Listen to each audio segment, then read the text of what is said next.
IoT Unplugged, where we talk to industry leaders, innovators, and major players in the Internet of Things, bringing you the best and latest insights. Tune in to learn more. In this episode, I'm joined by Phil Beecher, President and CEO of Wi-Sun Alliance, who talks to me about wireless mesh networks, smart city development, and their unfaltering mission in seamless connectivity. Thank you, everyone, for joining us here at IoT Unplugged. Today, I'm joined by Phil Beecher, the President and CEO of Wi-Sun Alliance. Phil, thank you for joining us today. Hi, thank you, Caitlin. How are you? I am well. How are you doing? I'm doing well, thank you. Fabulous. Always good to hear, especially on a Friday. So, Phil, could you just start us off by introducing yourself and talking a bit about your role at Wi-Sun and your background? I'm Phil Beecher. I'm President and CEO. I've been in this role since we first formed in 2012. The purpose of the organization was to deliver large-scale interoperable networks for, sort of outdoor critical infrastructure. So things like utilities, smart cities, etc. Great, and a big topic of our conversation today will be talking about these networks. But before we get onto that, I wanted to hear more about the standards that you've set for the IoT industry. Right. So, as I said, we were formed in 2012. We first started because there was a large scale uh, network deployments occurring in the US for the utility industry, particularly with smart metering. Um, and the two big organizations, which were Pacific Gas and Electric and Florida Power and Light, each delivering around 4 million smart meters, wanted standards-based technology so they didn't get locked into a single vendor to supply their communications equipment. So around 2007, we started a standards activity in the IEEE to deliver a communications technology, which was the basis of the Wi-Sun mesh network. Great, and as I understand it, a big part of your mission at the Alliance is driving smart city development. Is that right? That's correct. So we started with this focus of the utility industry and smart meters because, going back to 2005, 2006, that was really the part of the industry that was adopting IoT in a big way, and smart cities were more embryonic at that time. But the technology for smart meter networks, and we're talking, sort of millions of interconnected devices within a city, is also very applicable for large-scale smart city networks. So things like street lighting, and then all the other interconnected services a city might want to include. So you've got street lights, traffic lights, smart signage, and then that can filter off into other applications like waste disposal, sensors on networks for pollution monitoring. City of London is actually using a wireless mesh network for their streetlights, but they've also got the life belt sensors on the River Thames connected into the same network. So if somebody takes a life belt off and throws it in, there is an alert comes up in the City of London office, and then that can either be communicated to the police or rescue services or whoever needs it. So, Phil, as you kind of illustrated, there are so many different aspects when we talk about a smart city and so many different moving parts. I wanted to know from you where you see the challenges in operating a smart city from a connectivity perspective, but also perhaps where you see the opportunities as well. Okay, certainly. So I think as you're aware, there are a number of different technologies that are used for connectivity in a smart city, most of which are wireless technologies because they obviously provide the ability to connect devices without having to run cables under the streets.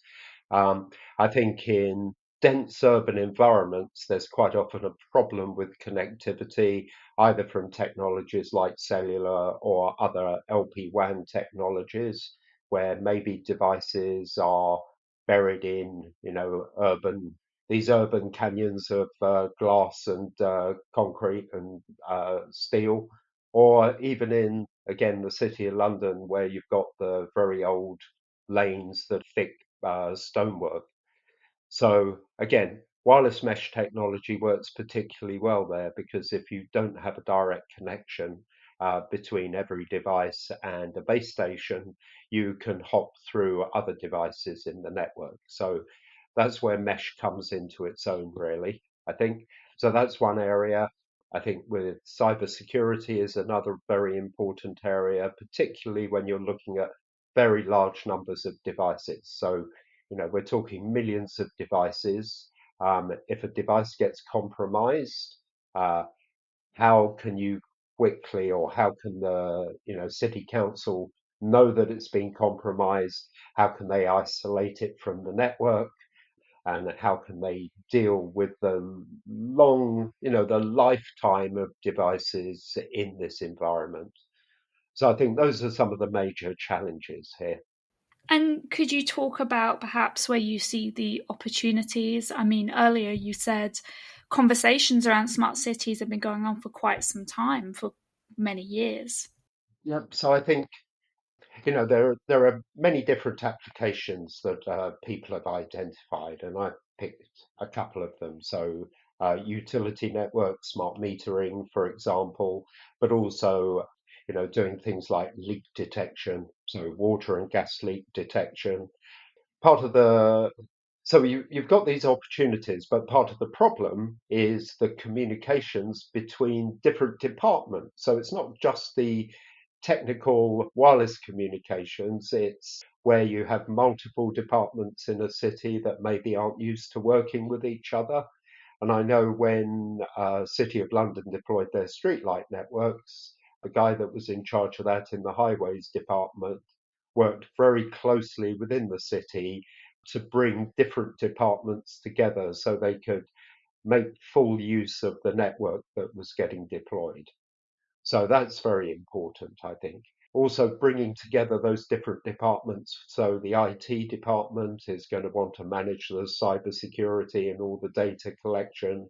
Then you've got an operations department that maybe traditionally doesn't always work with the IT department because they're out there installing streetlights and stuff. So that's a really important part of getting everything working together. Yeah, I think that's a really important point you've just made about working cohesively and making sure the different departments are talking to one another, especially when it's a large scale project like a smart city.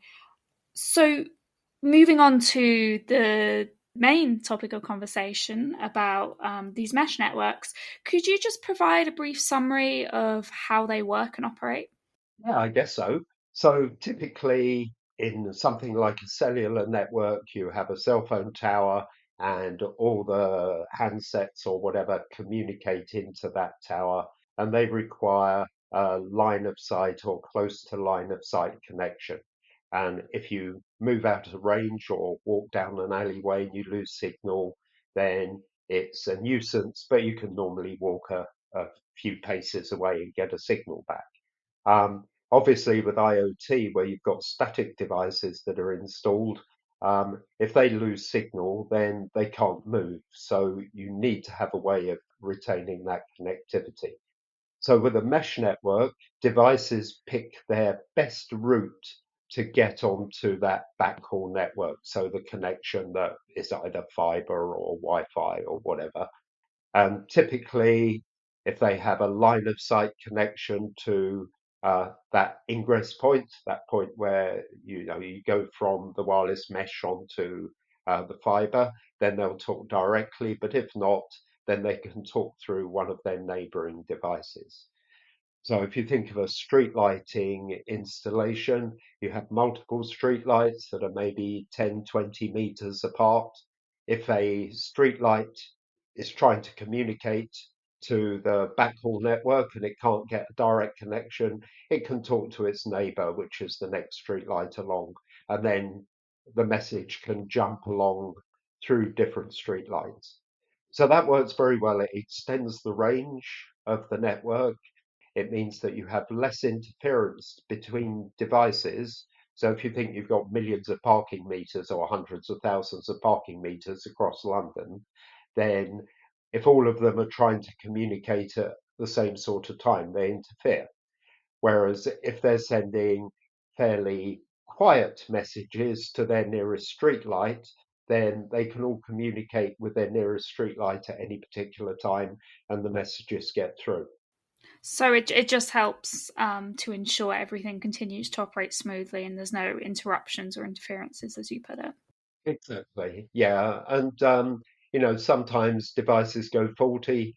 So if a fault appears, or, also sometimes you get temporary obstruction. So somebody moves an articulated lorry into the way of a communications link, then the devices in a wireless mesh can reroute to avoid that obstruction. So, and that's happening all the time. So devices are checking the quality of their link all the time. So if there are any obstructions, they can, take a different route through the network. I mean, hearing you talk about this, Phil, it's giving me sort of an appreciation for just how much is going on, how many devices are connected, and I guess sometimes when discussing connectivity, people maybe forget or lose sight of just how much is involved, and the number of devices seems to continue to be growing. So I imagine there's a real challenge there. So definitely, and certainly, as far as electric utilities are concerned, this technology works extremely well under fault conditions. So there's a use case called outage management where, so basically, if you're in Florida and you have a big storm and some power supply poles are blown down, then suddenly everything goes dark. You'll have a whole neighborhood where there is no connectivity. With the wireless mesh network, the smart meters have got a little bit of battery power in them. So they all send what's called a lost gasp message to say, we've lost our power. Um, and then the utility can collect all those messages, the ones it receives, and works out where the faults are. And then they can quite often dynamically reroute the power network so that they can isolate the particular area where the poles have gone down. So outage management is a really good use case for the utility industries. Yeah, and oh, sorry if I interrupted you. Yeah, well, so you mentioned earlier on about, some of the challenges and opportunities. And it sort of occurred to me that you know, cities don't necessarily know what they're going to want to do with their communications at some time in the future. So therefore, it's always good to build in some sort of future proofing into your network. And with a Wi-Sun mesh network, you have what's called a multi-service architecture. So it works very much like the internet. It's using internet type protocols, which means that one department can be running its streetlights, another department can be running the smart parking, and then at some time in the future they might decide, oh, we want to turn down street lights if there are no cars parked here, or turn the lights up if someone's just parked a car. So therefore, with a multi-service network, you can actually arrange that the data is interconnected into different applications. So you have this flexibility for the future on how to share and use data. In your experience, do you think cities are future proofing at the moment? Do you think there is consideration being given to the possibility of outages as you described it earlier? So I think, yeah, it depends where it is. So certainly utility industry, particularly in the US, has been doing this for a very long time. So they're very aware of what their requirements are for the future. Most of the large US utilities have already done a smart meter rollout, and now they're looking at what they do next. So upgrading meters. An example of this is National Grid in Massachusetts, who are rolling out 4 million electric meters onto the network. They're then planning on installing gas meters onto the same network and methane detectors as well, so that they can check for gas leaks or problems with the gas network, so that improves the safety. So for utilities, yes. I think it depends on the maturity of the cities. There's obviously, as I said, utilities have been doing this for a very long time, getting on for 20 years now. With cities, it's a more of an emerging technology. So I think there's education needed. And going back to cybersecurity, I think that's an area where people need to be aware of just how vulnerable a city becomes when you install lots of electronics to control it. Yeah, earlier you mentioned cybersecurity, and I thought it would be great to sort of expand on this. So, my question really is just, are cybersecurity concerns being taken into account when smart cities are being developed, or do you think there are still areas of concern? I think there's always going to be areas of concern. I think it's how do you mitigate against the risks, or how does the city mitigate? So again, with the YSUN technology, we use what's called certificate-based security. So every device on the network has got the equivalent of a passport and a visa. So the device is proven to be what it says it is, and it has a right to join into the city network in a role. So that solves the problems of usernames and passwords where maybe somebody doesn't set it up correctly. All of that stuff is done during the manufacturing and commissioning process. So that makes life a lot easier for the installers and the people managing the network. So there's that side of this. The communications technology, obviously, you need to have properly secured messages so that you can't have people hacking into the network or listening into the network and stealing the data. So I think all of that stuff is that there's still concern within the industry. We did some research a little while ago that showed there was still concern, but I think the level of maturity in the deployments is improving. Which is, of course, a good sign to see. And with cybersecurity, sort of the impression I get is that threat actors and cyber criminals are always going to be looking for new ways to get into a network. So I can sort of see it as a continually evolving or improving process when it comes to cybersecurity. Yeah, that's true. There was a US utility, which I won't name, who their statistics, so they're monitoring, basically threats and hacking attempts. They were getting something like 13,000 a day attempts to hack into the network. So that's either through IT connections, so remote access into the IT network, but also through things like smart meters or street lights or whatever. So people need to be vigilant, certainly. Yeah, I think that's a good point to stress with regards to cybersecurity. And then interoperability is a big point, or has been for maybe some years now. How are you at the Alliance considering interoperability in relation to your networks? Okay, so I mean, part of the reason we were founded right back at the beginning was to provide the ability to deliver interoperable solutions.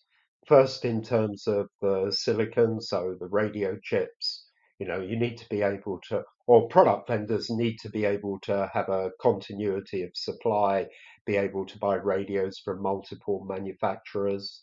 And then within the alliance, we have a testing and certification program. So we work with the industry to develop the standards, and then we develop a testing and certification program, which lets the product vendors evaluate their implementations, their solutions, and test them against other people's products and prove that they just work.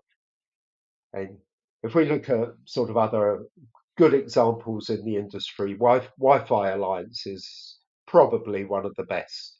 Everybody just uses Wi-Fi. They expect it to work. Wherever you go, whether it's your phone or your laptop, it works. And that's an expectation. So obviously technology within cities and these large scale networks is different, but there's still reasonable that there's an expectation that you buy a street light or a smart meter from company A, and then you buy something from company B, and you should be able to put them on the same network and they work together. I mean, with the new Matter 1.3 update, I appreciate this is in relation to consumer electronics, but I see it sort of as a step in the right direction when it comes to making sure devices are connected and can talk to one another, regardless of the manufacturer that's made it. Yeah, definitely. So I think, and as you say, Matter is really focusing on consumer electronics. Yson's technology delivers this interoperability for the communications network, but we collaborate with other organizations for those upper layer protocols. So there's a separate consortium that talks about the data used to exchange smart meters or whether you're looking at streetlight data, but we collaborate to make sure that you can deliver end-to-end interoperability. Great, thank you for that, Phil. Before we wrap up, is there anything that you'd like to mention to our listeners? Oh, I guess, assuming we have listeners from cities, utilities, etc., I would just say when you're looking for a solution, look for something that is standards based, is interoperable, and has a way of protecting your investment into the future. Certainly words to live by. Thank you, Phil, for taking the time to speak to me here at IoT Unplugged. And thank you for the opportunity.